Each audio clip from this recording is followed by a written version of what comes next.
நாங்கள் சேலம் மாவட்டம் வீரனூர் கிராமத்தில் வடக்கு பகுதியை சேர்ந்த கிராம மக்கள். நான் ஒரு 4 ஏக்கர் வந்து அட்வெண்டா கம்பெனி சோளம் போட்டிருக்கேன். பிப்ரவரி 19 வந்து விதை வாங்கி 23க்குள்ளார வந்து விதை நடவு செஞ்சுருக்கேங்க. நம்ம ஏரியாவில் நம்ம கூடிய மைக்கோ, என்கே, பயணியர் இந்த மாதிரி வேறு சோளம் போட்ட இடத்துலலாம் பார்த்திங்கன்னா நல்லா மணி பிடிச்சிருக்கு, மணி நல்லா வந்திருக்கு.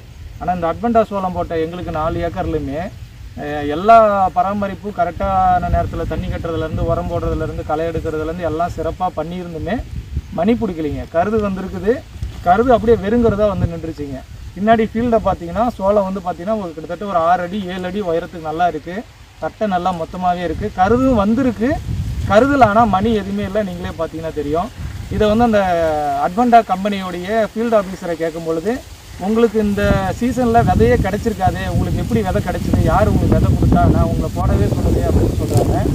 அதை அக்ரிகல்ச்சர் ஆஃபீஸர்கிட்ட வந்து கான்வே பண்ணிவிட்டு அதை பார்க்கும்பொழுது அக்ரிகல்ச்சர் ஆஃபீஸர் தான் இந்த பேக்கிங் லாட் நம்பர் எல்லாம் செக் பண்ணிவிட்டு, இது சம்மர் சீசனில் போடுற விதை தானே சொல்லி சேல் பண்ணியிருக்கிறாங்க.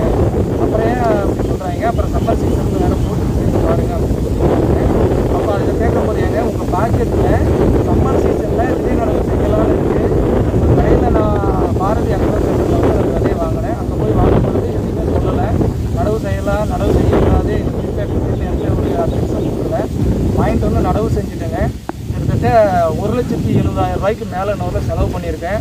இந்த சோளம் மகசூல் நல்லபடியாக வந்ததுன்னா 4 லட்சத்துலேருந்து 5 லட்ச ரூபாய்க்கு எனக்கு சோளமே வரும். ஆனால் வெறுங்கிறதா நிற்கிது.